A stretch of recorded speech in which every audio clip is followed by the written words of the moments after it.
성부와 성자와 성령의 이름으로 하나이다. 한 주간도 평안하셨습니까? 더웠죠? 많이 더우셨죠? 네. 그 더위 가운데에서도 주어진 한 주간 동안 수고가 많으셨습니다. 여러분께서 기도하시고 땀 흘리시고 노력하시고 수고하신 모든 것을 하나님께서 은총으로 채워주시기를 주님의 이름으로 축원합니다. 본격적인 여름 무더위가 연일 계속되고 있는 가운데 건강에 유의하시기 바랍니다.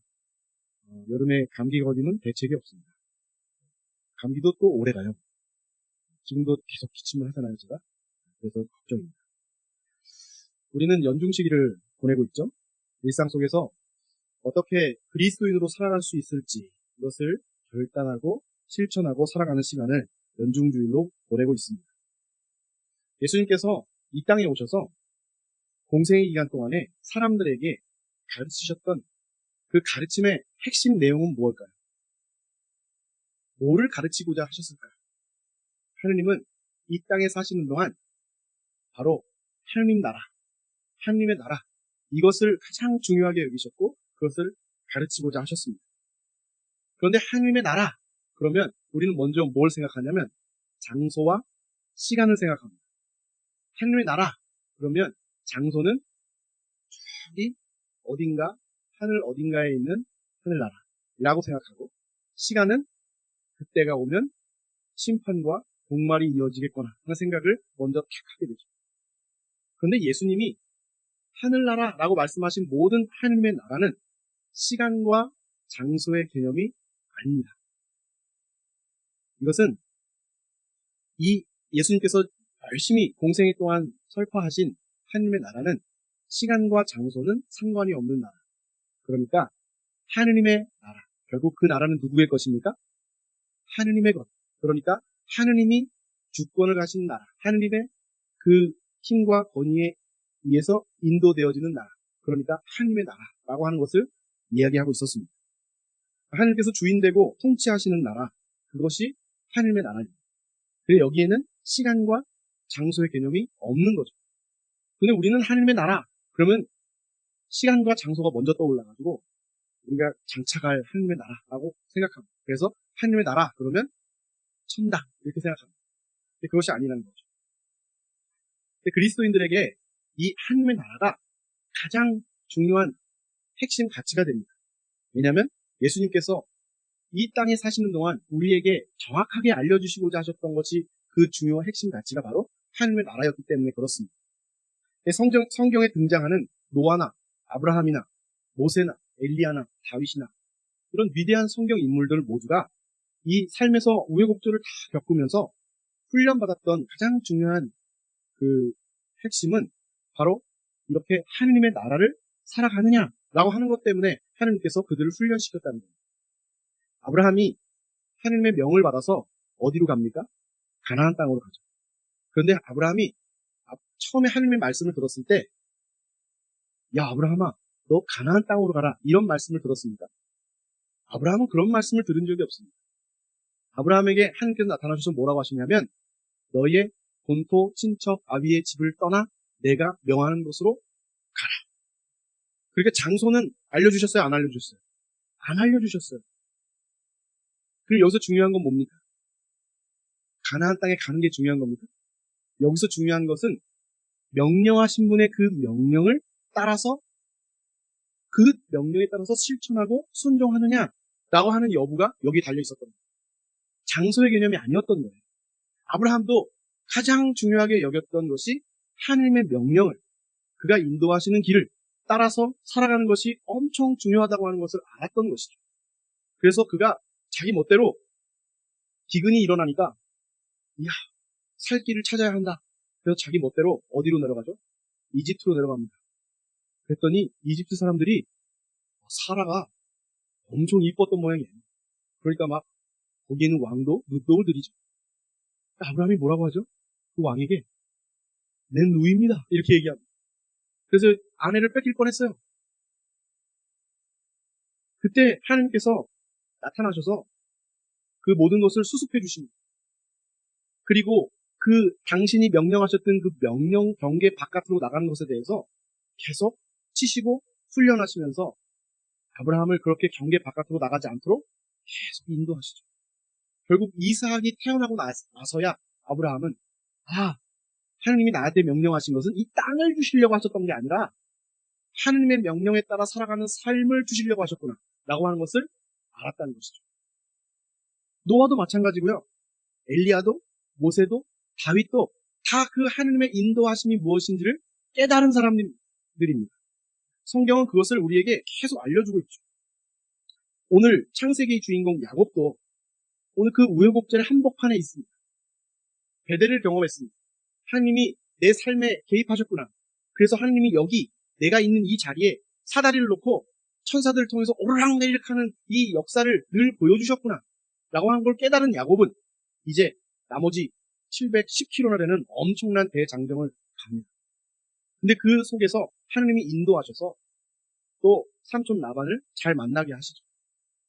그래서 이제 삼촌의 집에서 지내게 되는데 그냥 무일푼으로 무의도식하면서 거기서 지낼 수가 없잖아요. 그러니까 이제 싹을 어떻게 해주면 되겠냐. 야곱은요, 에사우하고 달라서 집에서 있던 그 버릇이 있던 사람입니다. 습관이. 에사우는 밖으로 나돌았던 사람이지만 야곱은 집에 있어요. 그러니 삼촌 라반의 집에 가니까 집안일을 얼마나 잘하겠습니까?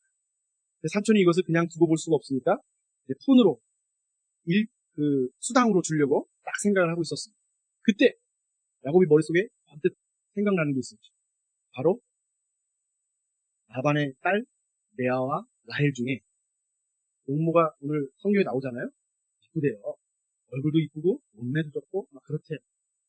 그래서 그 라헬을 사모하는 마음이 생겨가지고 딱 라헬을 자기 아내로 달라 이렇게 말을 합니다. 삼촌이 기꺼이 그 라헬을 주겠다고 하죠. 그래서 7년 동안 무일푼으로 일을 하기로 합니다. 그래서 7년을 성경이 뭐라고요?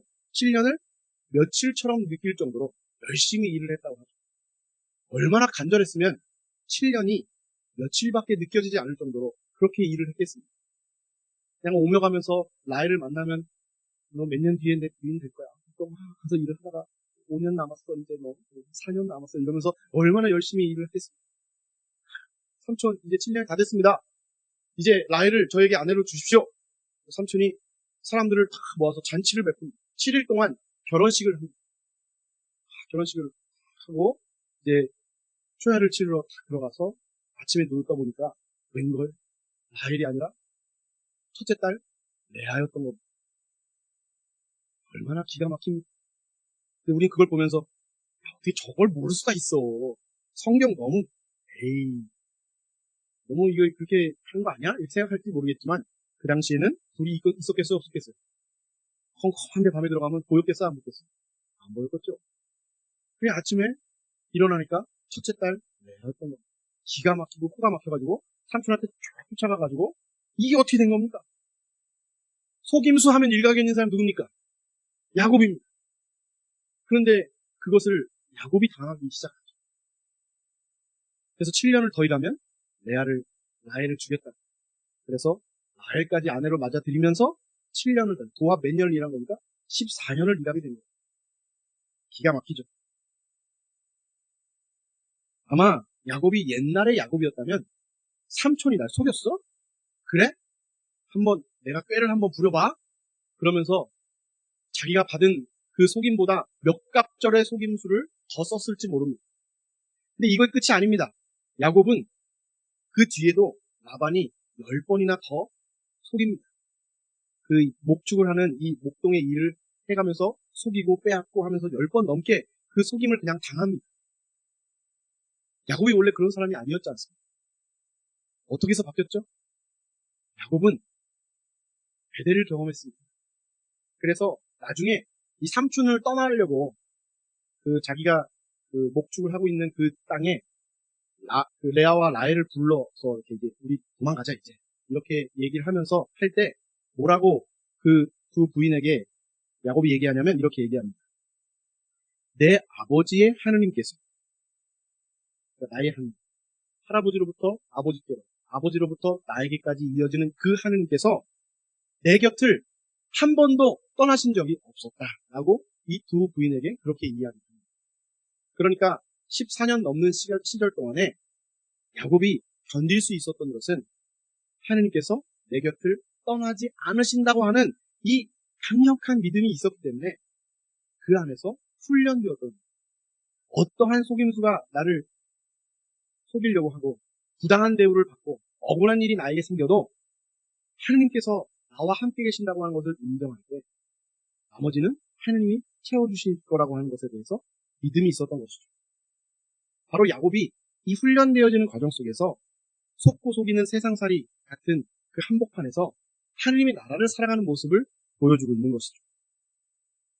그렇다면 도대체 하느님의 나라는 무엇일까요? 오늘 복음은 예수님께서 비유로 하느님의 나라를 설명해 주십니다. 이렇게 말씀합니다. 하늘나라는 겨자씨에 비길 수 있다. 어떤 사람이 밭에 겨자씨를 뿌렸다. 겨자씨는 모든 씨앗 중에 가장 작은 것이지만 싹이 트고 자라나면 어떤 푸성기보다도 커져서 공중의 새들이 날아와 그 가지에 깃들일 만큼 큰 나무가 된다. 또 어떤 여자가 누룩을 밀가루 서말 속에 집어넣었더니 온통 부풀어 올랐다. 하늘나라는 이런 누룩에 비길 수 있다. 이렇게 얘기합니다.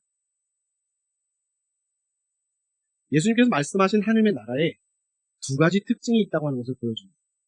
한 가지는 하느님의 나라는 감추어진 나라가 아니라 드러나는 나라라는 겁니다. 감추어진 듯 보이지만 결국에는 드러나는 나라가 하느님의 나라라고 하는 이야기를 하고 있죠. 겨자씨는 크기가 가장 작은 씨인데다가 밭에 이렇게 뿌리면 뿌린 사람 말고는 거기에 겨자씨를 뿌렸는지 안 뿌렸는지 아무도 알 수가 없습니다. 너무 씨앗이 작기 때문에 그렇죠. 그러니까 겨자씨가 땅에 뿌려져서 죽지 않는다면 싹이 돋아나게 될 것이고, 그렇게 되면 거기에 겨자씨가 뿌려졌다고 하는 것을 나중에 싹이 트고 자라나서 알게 됩니다. 그게 겨자씨에 대한 비유입니다. 누룩은 어떨까요? 밀가루 서말 속에 들어가 있는 동안에 밀가루와 누룩이 구별이 됩니까? 밀가루에다 누룩을 집어넣었어요. 그럼 밀가루와 이건 밀가루네, 이건 누룩이네 이렇게 구분을 할 수가 있어요? 아무도 할 수 없습니다. 그런데 언제 알죠? 밀가루가 부풀어 오를 때, 그때 비로소 밀가루와 누룩이 만났구나 라고 하는 것을 알게 된다고 하는 것이죠. 밭에 감추신 보물이나 좋은 진주를 구하는 장사꾼도 마찬가지입니다.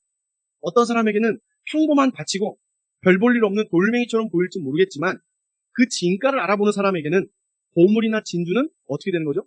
드러나게 되는, 발견되어지는 나라라고 하는 것이죠.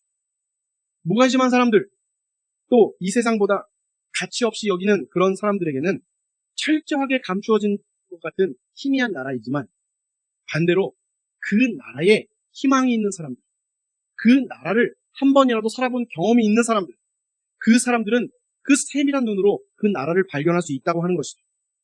드러나고 실제하는 나라, 그 나라가 바로 예수님이 가르쳐주신 하느님의 나라라고 하는 얘기를 이 복음을 통해서 얘기하고 있는 겁니다. 두 번째 특징은 이것입니다. 하느님의 나라는 이미 이 땅에 임하되어 있는 나라입니다. 하느님의 나라는 시간과 장소의 개념에 따라서 저 멀리 우리가 죽어서 가는 그런 나라가 아니라 하느님의 나라는 이미 이 땅에 임하여 있는 나라다. 예수님께서 비유로 설명하신 단어들을 모두 그 당시의 일상에서 흔하게 사용되는 것들이었습니다. 그런 것들을 통해서 하느님 나라를 비유한다고 하는 것은 그런 일상의 것들, 그런 것들 안에 신비로운 방식으로 이미 깃들어져 있는 하느님의 나라를 우리도 발견할 수 있다고 하는 말씀이기도 합니다.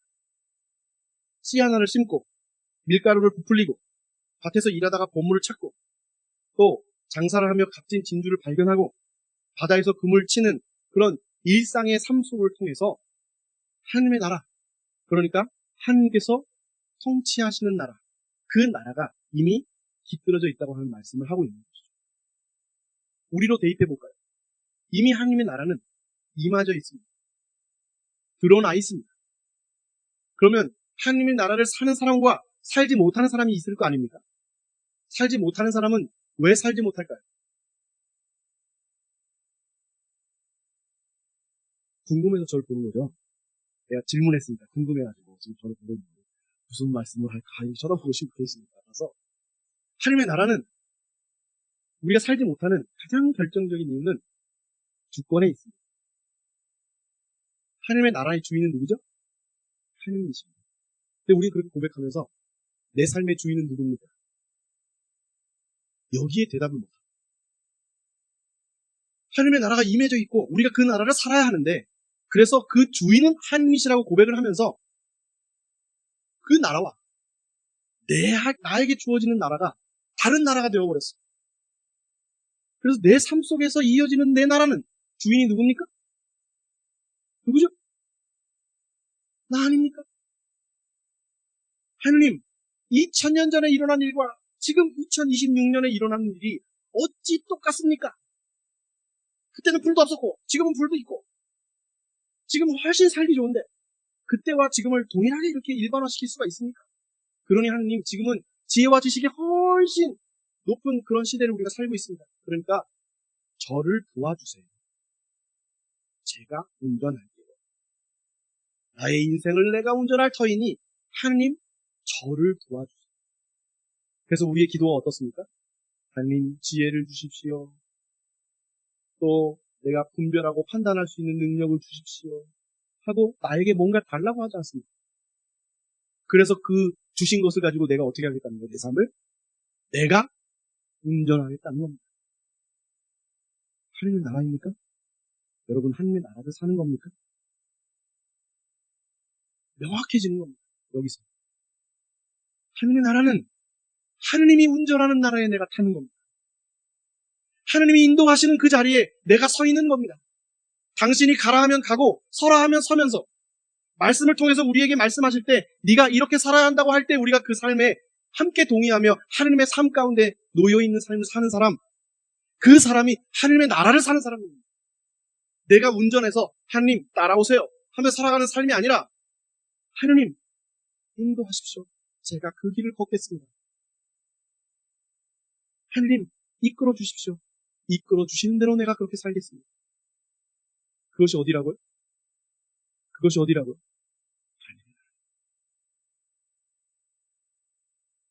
우리가 이 삶을 살지 못하기 때문에 늘 훈련되어지는 과정 속에 놓일 수밖에 없습니다. 아니, 신앙생활을 80년을 넘게 했는데 아직도 광야 생활을 하고 있어요 라고 하는 것 앞에 막 땡깡 칠 수도 있을지 모르겠습니다.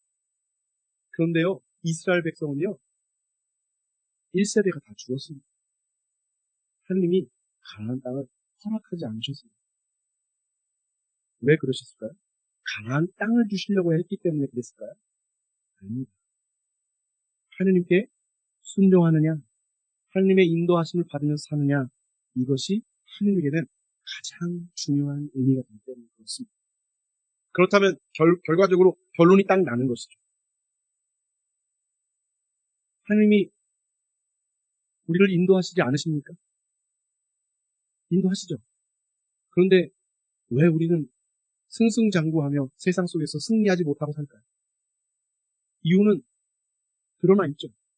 하느님은 저쪽으로 가자. 그런데 우리는 아니요, 하느님 여기 아니요, 이쪽이에요. 잘 모르시는구만. 하느님 요즘에는요 구글맵이 잘 돼 있어갖고 다 보여요. 위성사진으로. 이쪽으로 가면 안 돼요. 이쪽으로 가야 돼요. 그러면서 사는 우리의 삶이 남아있기 때문에 그렇습니다. 하와가 선악을 알게 하는 나무의 열매를 따먹은 이유도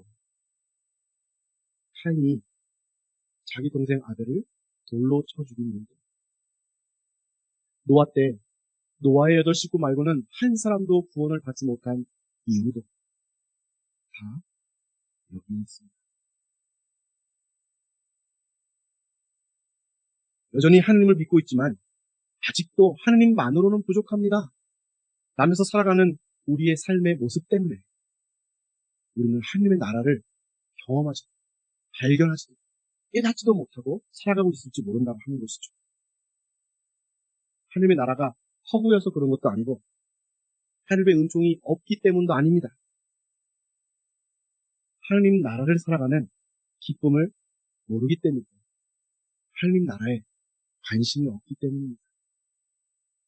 그래서 우리는 하느님 나라에 대한 간절함이 없습니다. 이게 우리 신앙의 현 주소입니다. 겨자씨는요, 종자 자체가 풀이에요. 그래서 겨자씨를 심으면 나무가 될 수 없습니다. 풀이니까. 커봐야 풀로 자라는 거죠. 나무처럼 막 나무 기둥이 돼서 막 이렇게 자라는 게 아니에요. 근데 오늘 예수님은 그걸 모를까요? 아셨습니다. 아셨는데 불구하고 오늘 이렇게 얘기하잖아요. 하늘나라는 겨자씨에 비길 수 있습니다. 어떤 사람이 밭에 겨자씨를 뿌렸는데 겨자씨는 모든 씨앗 중에 가장 작은 것이지만 싹이 트고 자라나면 어떤 푸성비보다도 커져서 공중의 새들이 날아와 그 가지에 깃들일 만큼 큰 나무가 된답니다. 인간의 생각으로는 될 수 없는 일입니다. 가능성이 전혀 없습니다. 왜냐하면 겨자씨는 풀이기 때문에 그렇습니다. 우리 눈으로 볼 때는 가능하지 않습니다. 그런데 예수님은 뭐라고 하냐면 큰 나무가 된답니다. 이게 무슨 말입니까? 인간의 생각으로 할 수 없는 일이 하느님은 하실 수 있다고 하는 말씀 아닙니까? 우리 생각으로는 에이 예수님 저거 풀밖에 안 됩니다. 이렇게 말할지 몰라도 하느님은 그것을 나무로 만드시는 분이시라는 겁니다.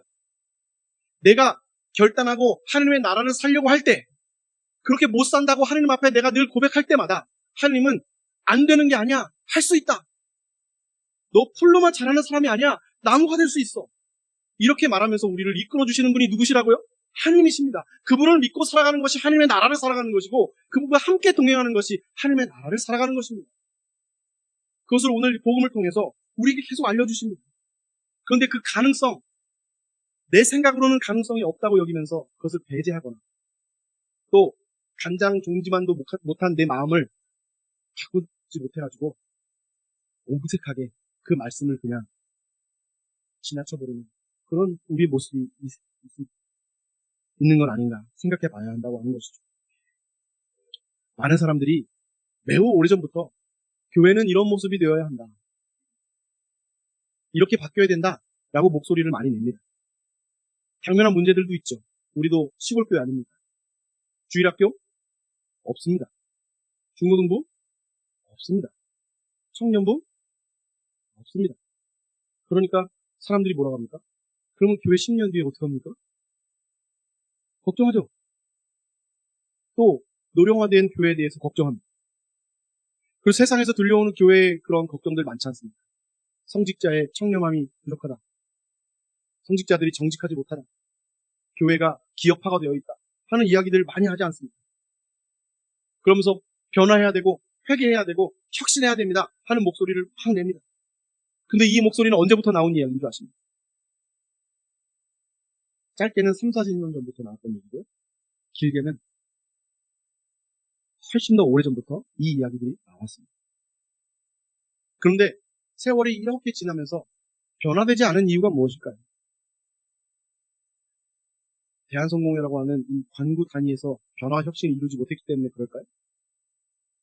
아니면 주교들이 잘못 뽑혀가지고 그럴 걸까요? 아니면 성직자들이 제대로 교육을 받지 못해서 신자들을 사목을 잘 못했기 때문에 그럴까요? 이유가 무엇일까요? 무엇이라고 생각합니까? 문제가 거기에 있는 게 아니라 여기 있기 때문에 변화의 주체가 큰 단위가 아닙니다. 변화의 주체는 나이기 때문에 교회가 변하기 위해서 내가 변화된 삶을 살아야 합니다.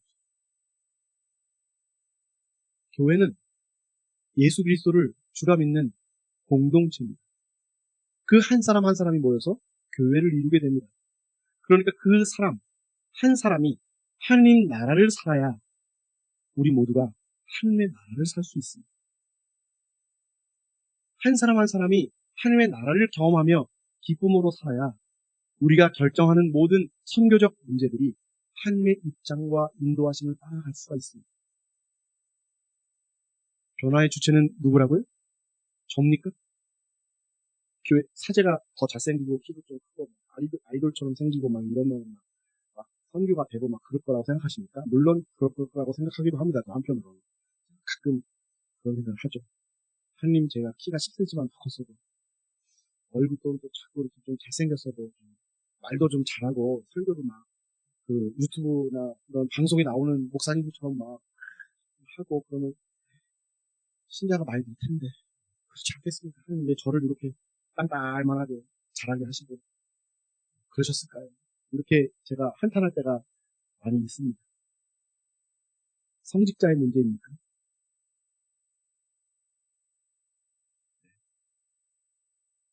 교회가 변화되기 위해서는 우리 모두 각 사람이 변화돼야 합니다. 어떻게 변화되냐? 하나님의 나라를 살아내야 합니다.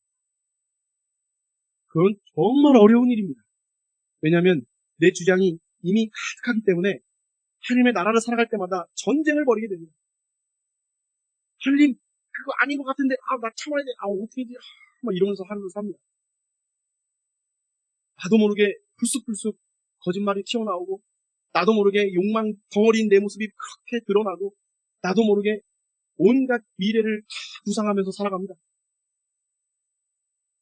그거와 하나님의 인도하심이 계속 부딪힙니다. 그래서 일주일 내내 여러분은 그것 때문에 전쟁을 치르고 사는 겁니다. 그래서 제가 설교 서두에 여러분에게 늘 얘기하는 게 수고가 많으셨습니다 하고 인사를 하는 겁니다. 왜? 일주일 동안 이 하나님의 나라와 나의 나라 속에서 전쟁을 치렀을 거기 때문에 그렇습니다. 그렇게 점점 전쟁을 치르다 보면 하나님이 늘 이기십니다.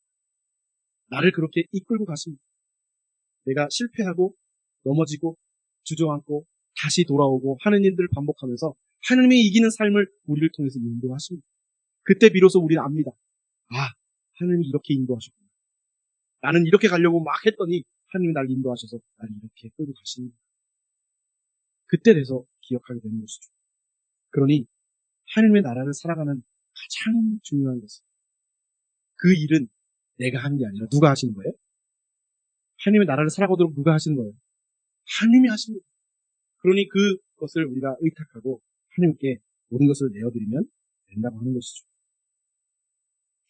그래서 결국 하나님의 나라는 믿음의 한 사람 안에 이미 임하여 있는 나라이고 나를 통해서 드러나는 나라입니다. 그러니 여러분 절절하게 하나님의 나라를 살아가십시오. 하나님이 인도하시는 그 삶을 따라가십시오.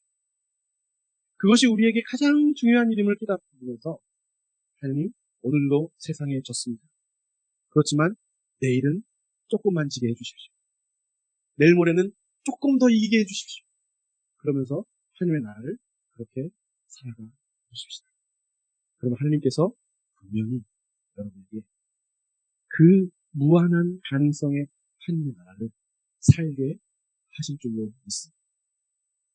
그러한 하나님의 나라를 살아가는 여러분 모두가 되시고 한 주간 동안 그 전쟁에서 승리하시면서 하나님의 승리를 경험하면서 하나님께 의탁되어진 삶을 살아가시는 여러분 모두가 되시기를 주님의 이름으로 축원합니다. 성부와 성자와 성령의 이름으로 기도합니다.